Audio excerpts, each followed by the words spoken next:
The following is a class on the Nectar of Devotion, given by His Divine Grace, A.C. Bhaktivedanta Swami Prabhupada, recorded on January 2nd, 1973, in Bombay, India. Nectar of Devotion. This eternal engagement in Bhakti Rasa can be understood by a serious student upon studying the Nectar of Devotion. Adoption of Bhakti Rasa or Krishna consciousness will immediately bring one to an auspicious life, free from anxieties, and will bless one with transcendental existence, thus minimizing the value of liberation. Bhakti Rasa itself is sufficient to produce a feeling of liberation because it attracts the attention of the Supreme Lord, Krishna. Generally, neophyte devotees are anxious to see Krishna or God, but God cannot be seen or known by our present materially blunt senses. The process of devotional service, as it is recommended in the Nectar of Devotion, will gradually elevate one from the material condition of life to the spiritual status, wherein the devotee becomes purified of all designations. Yes. The process of seeing God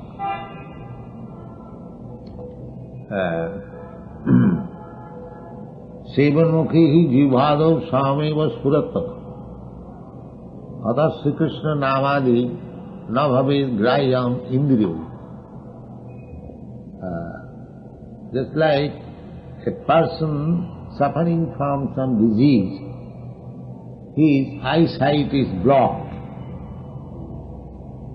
He has got the eyesight to see, but on account of some cataract disease, he cannot see.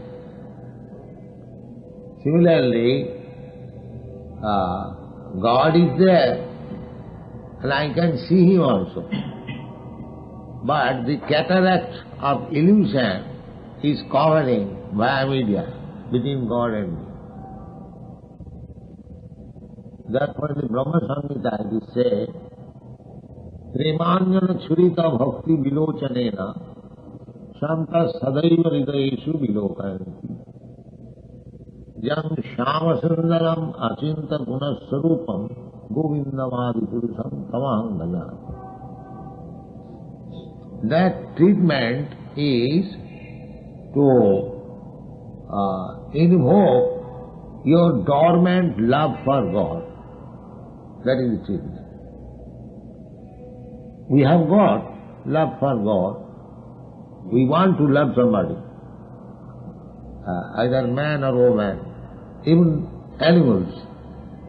You will find between the two ducks there is love. They are jumping over one another, playing very nicely.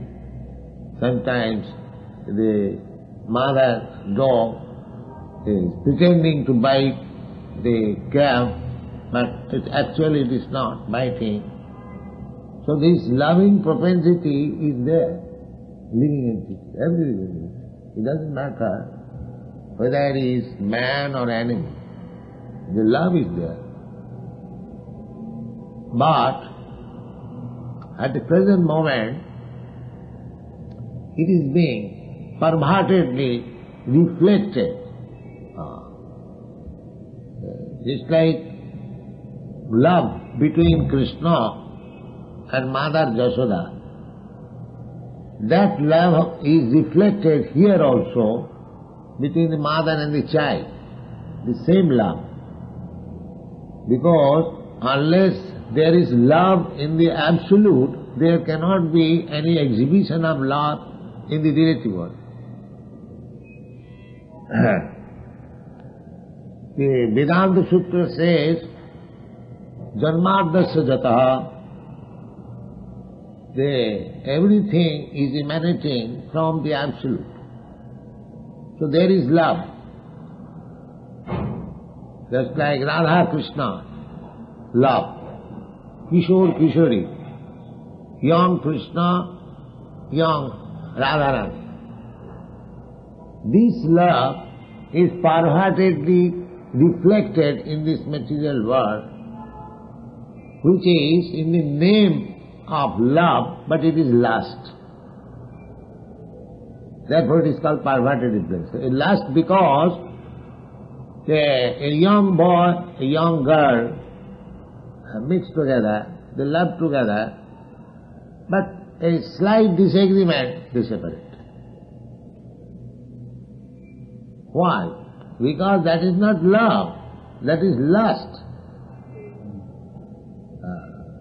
The lust is going on in the name of love, but the reflection is from there. Therefore it is called Maya. The same love between father and mother, father and son, Vatsalya ras, Madhurya ras, Sakha ras, friendship. Here we have got friends, but a slight disagreement, we separate. Master and servant, Dasya ras. A servant is very faithful, so long you pay. As soon as you stop payment, no more service, finished. Therefore, it is to be understood that the love with Krishna in the platform of Madhurya ras, Vatsalya ras, Sakha ras, Dasya ras, Shanta ras, that is the real platform in the spiritual world. And because the love affairs are there in the absolute, that is reflected in this relative world, and here is also the same love is there, but it is not very palatable. It is not without any fault. There are so many faults. Because real love can be reciprocated with Krishna. In the material world, there cannot be any real love. Therefore, the real love cannot be appreciated with our these material senses. Whatever we appreciate or experience by the material senses, that is not love, that is lust. Motive, there is a motive. One is friend of another person, very intimate friends, that both of them have got some motive. As soon as the motive is frustrated, they separate. These things we find, even husband and wife, as soon as the sense gratification is disturbed, immediately there is divorce between husband and wife.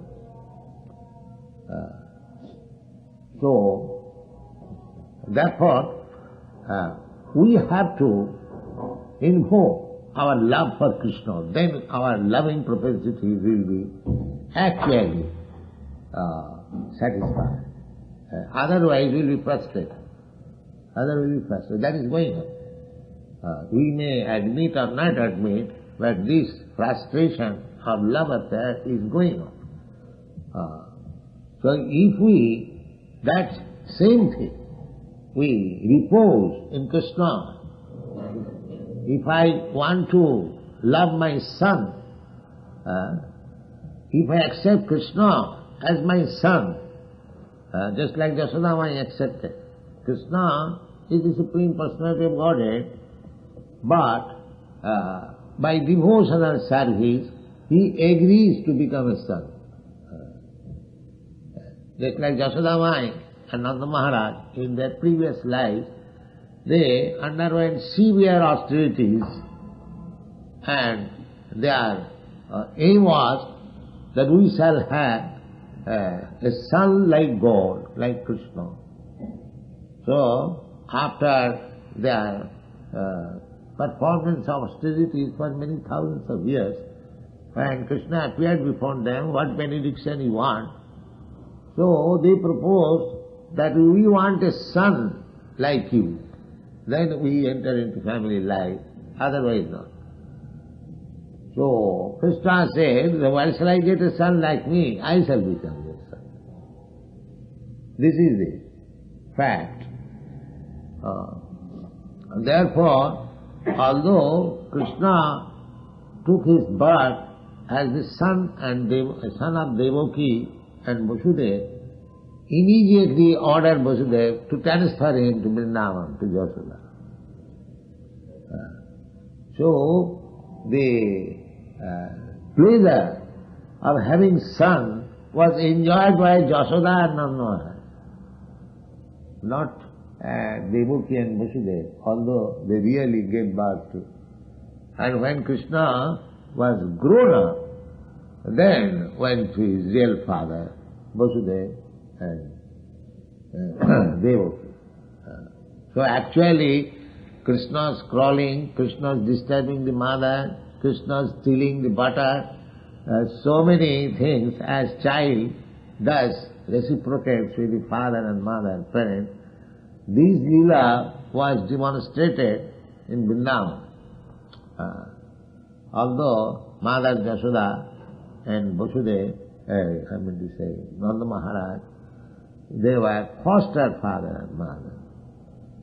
So everyone can have Krishna as his son. Everyone can have Krishna as his friend. Everyone can have Krishna as his master. Dasura, Sakharas, Madhurya. Even everyone can have Krishna as their Parama. These things are very difficult to understand, but these rasas, they are called rasas. Parokiya rasa. The parokiya rasa means just like a man or woman has got his husband or wife, but he has got love with others. That is called parokiya rasa. That is most abominable in this material world, but that is most first class thing in the spiritual world. Parokiya rasa jaha brajete pracha. So these things are very higher principles of spiritual life, but we can understand that whatever we are experiencing in this material world, that thing in its pure form is existing in the Supreme Absolute. That is the fact. Otherwise they cannot be manifested in this material. Just like on the bank of a tank, pond, there is a tree, and you find the tree just upverted. The upper portion of the tree has gone down. That is described in the Bhagavad Gita. Find out in the 15th chapter. Urdhamulam adho shakha asattam prahu abbayam. Find out this verse.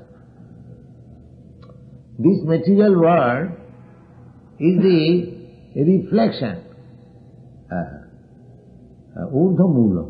Generally, the tree has got its root down. But the material world, it is described as a big banyan tree, but the root is upwards. Read it. Shri Bhagavan Vacha Urdhamulam Adapshakam Ashvattam Prahuravyayam Chandangsi Yasya Parnani Yastam Veda Savedavid. Jastam Veda Savedavid. What is the translation? The Blessed Lord said, there is a banyan tree which has its roots upward and its branches down, and whose leaves are the Vedic hymns. One who knows this tree is the knower of the Vedas. Yes. One who knows this tree, he knows the Vedas. That means, the Vedas says, Janma Sajataha. That is the Vedanta Sutra. Where from this material world is coming. That is absolute truth. The atheist class men, they cannot think that there is a cause. In the 16th chapter of the Bhagavad Gita, Jagadahu Anishara. Jagadahu Anishara. What is that? Find out. 16th chapter. They say that this material cosmic manifestation, this world is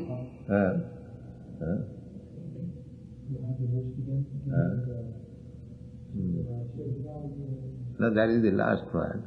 You find out 16th chapter. No, in the beginning.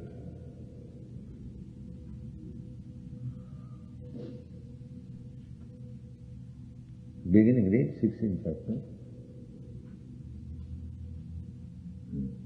Abhayam sattva samshuddhir jnana yoga vyavastiti danam damascha yajnascha svadhyaya tapa ajavam ahimsa satyam akrodasya gakshantirapayishunam daya bhutesh pololuptvam madhavam virchapalam tejas Shama Titikshotam Adroho Natimanita Bhavanti Sampadam Daivim Abhijatasya Bharata.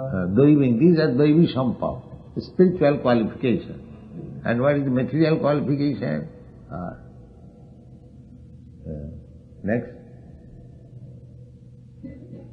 Dambho Dambho Vimanascha Krodha Payushyamevacha Ajnanam Chadi Chapijatasya Bharata Sampadam Asurim. Asurim. These are the Asurim qualities.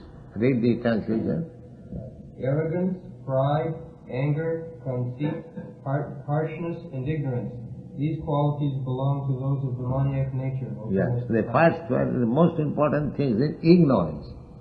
They do not know actually things as they are, but still they become a leader. Andhajathan dhirupurniyama. Then what is their other qualities? Go on. Daivi sampad vimokshaya nibandha daya surimata mashicha sampadam daivim abhijato sipandava. Daivi sampad, if you acquire Daivi sampad, then you become liberated from this material bondage. But if you acquire the Asuric sampad, then you become entangled. Go on, let's.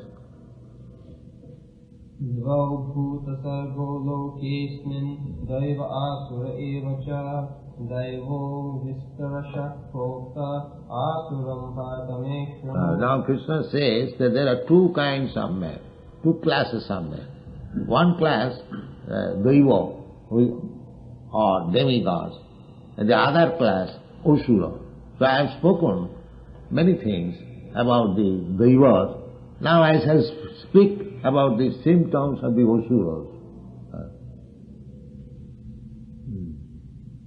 What is the asura? Pravrittim cha nivrittim cha janana vidurasura na shocham na pichacharo na satyam teshu vidyate. Now describe this. Those who are demoniac do not know what is to be done and what is not to be done. That is the first qualification of the demons. They do not know what is right doing and what is wrong doing.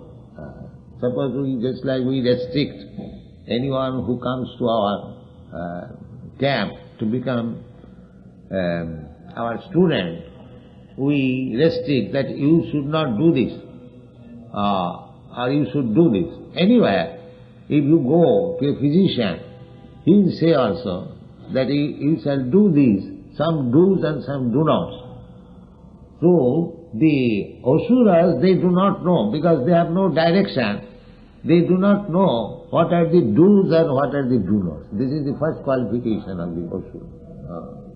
They do not know, because they do not like to take lesson from superior. They manufacture their own lesson. Then? Na shocham, na pichacharo, na satyam teshu vidyate. Now, then?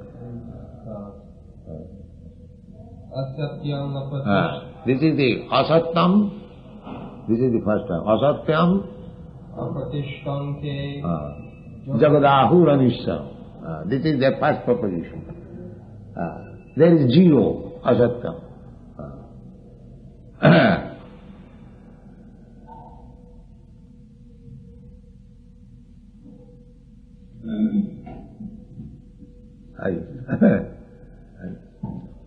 Asattam apratishtham. They do not find out that there is a cause of this material manifestation, without any cause. The materialistic scientists say there was a chunk, and what is the chunk theory? So, that all of a sudden the chunk become disturbed, and there was split, and the creation came into existence. So, Jagadavu Anishwaram. There is no God. There is no existence of God. Every religion says, the Christian religion also says, the Mohammedan religion says, the Hindu religion says, that God created this cosmic manifestation of this material world. But the Asuras will say, there is no God, there is no creator. Jagadahu Anishwaram. Then, Aparasparasambhutam kimanyat kama hoitukam. Aparasparasambutam kimannat kama hetukam. Just like a man and woman accidentally unite and there is a child, similarly there is no purpose. Somehow or other the material energy came into existence and therefore there is creation. This is their argument. This is Asuric argument or the demonic argument. But the Vedas says no. Vedas says that Janmadasya Jataha, there is origin, absolute truth, or God is He, from everything emanates. Janmadasya Jataha. And that God must be sentient. He is not zero, the Sunnavad. He has got brain, he is person. That is explained. The Vedanta Sutra says, Dharmadasya Jataha. Now, that absolute truth from where everything is emanating is discussed in the beginning of the Srimad Bhagavatam. Therefore, Bhagavatam is accepted as the real commentary on the Vedanta Sutra. Real commentary. Bhāshyam Brahma Sutranam Vedartha Paribinghitam. These are the statements, and this is accepted by the Acharya. In the Gaudiya Sampradaya, therefore, the Goswami, they did not write any comment on the Vedanta Sutra, although other acharyas like Ramanacharya, Madhyacharya, they wrote commentaries on the Vedanta Sutra. But our Goswamis, they did not write purposefully, because they accept that there is already natural, a perfect commentary written by the same author, Vyasdev. This is Srimad Bhagavatam, Bhāshyam Brahma Sutrana. The Vedanta Sutra says, answer, the first aphorism is, Athata Brahma Jigyasa. Brahma, the Absolute. That is the main business of the human life, to inquire about the Absolute Truth. Here everything is relative truth. I am the son of my father. My father is the son of his father. His father is the son of his father. Go on. Everything is relative. But who is the Absolute? Who is the Absolute? That inquiry is called Brahma Jignasa. Who is the original father? That if you go on searching like that, within this universe, you'll find Lord Brahma is the origin. He is called therefore Pitamaha, Lord Brahma. But if you still inquire further, who is the father of Brahma? Then you come to Garbhoduk Sai Vishnu, from the Bhagavad Vishnu, from his abdomen, there sprouted a lotus flower, and the lotus flower, Brahma was born. Therefore Brahma's another name is Swayambhu. He did not come out through the womb of his mother. Although the mother was present. Garbhodak Sai Vishnu, you had seen the picture. Lakshmi ji is massaging the lotus feet of Vishnu, and Brahma is sprouted from the abdomen. So, this is called omnipotency. Generally, we have got idea that a child is born from the yoni. But here, Krishna gives birth to a child without the help of his wife and from his abdomen. This is called omnipotence.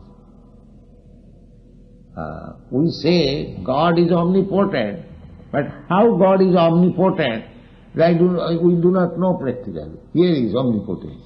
That is explained in the Brahma Samhita.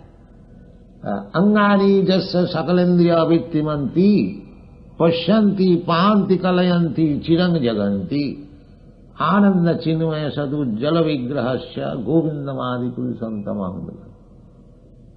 Krishna, he can act anything with any limb part of his body.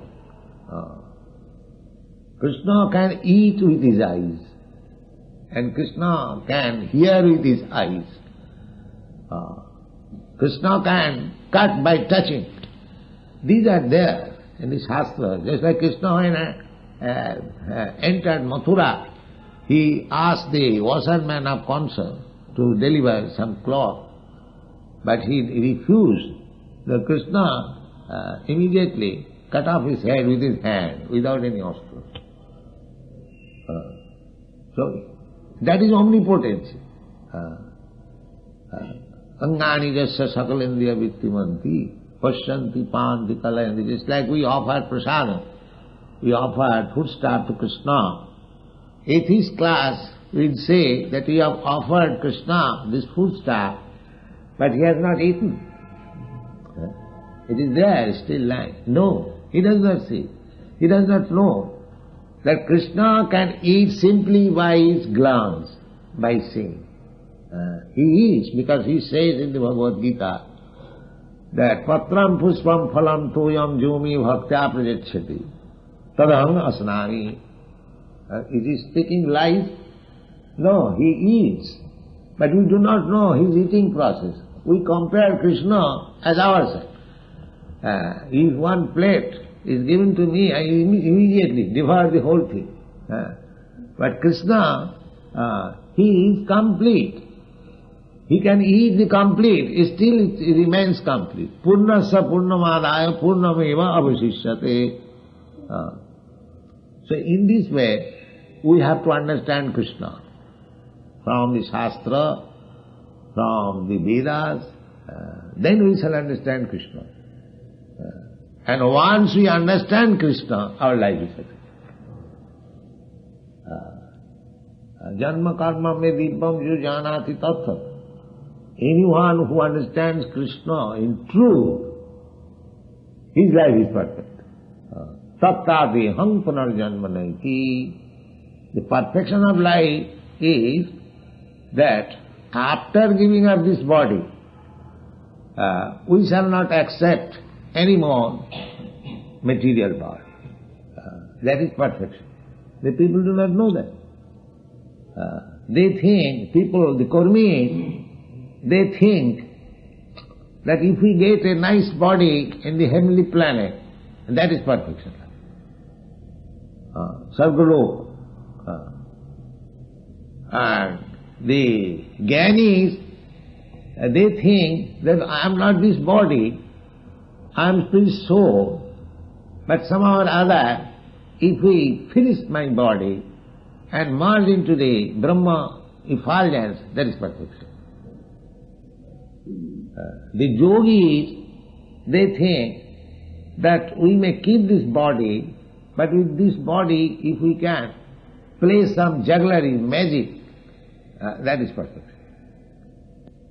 Sometimes we see somebody plays some jugglery magic, little magic, not very nice magic. One cannot show greater magic than Krishna. Because Krishna, when he was 7 years old, he lifted the Govardhan hill with his little finger. So who can show this magic? There are so many imitation gods, but if I ask him that you just lift this 100 kilo burden with your finger, it will be very difficult for him. You see? So this kind of magic or this kind of perfection, the devotees do not want. The devotees, they say, just like Chaitanya Mahaprabhu is teaching us, na dhanang na janang na sundaring kavitang bhajagadhi sakamai mamo janmani janmani share bhavatad bhakti rahoitu ki gai. This is devotee. Therefore devotee is called akama. They have no demand. They are satisfied in any condition of life. But they only pray to Krishna that his devotion to Krishna may not be disturbed. May not be disturbed. He doesn't want anything in exchange of his devotional service. That is pure devotion. Anna vilasita sunnam jnana karma lanamritam. When we engage ourselves in this pure, unadulterated devotional service, then we qualify ourselves to see God. So long we are not pure devotees. That is explained in the Bhagavad Gita. Bhaktyamam abhijanam javana jasyami tattva. And when that stage of bhakti comes in, brahma bhuta prasannatma nasuchati nakankhati samas sarveshu bhuteshu mad bhakti lavati param. When one has self-realized, Brahmaham Brahmasmi, so long we are identifying with this body, identifying with this material existence, bodily existence, that is animal life, that is not human life. A human being, if he exists in his bodily concept of life, he remains animal. But when he is advanced in knowledge, he understands that he is not this body, he is different from this body. This is the perfection of bhakti. Thank you very much.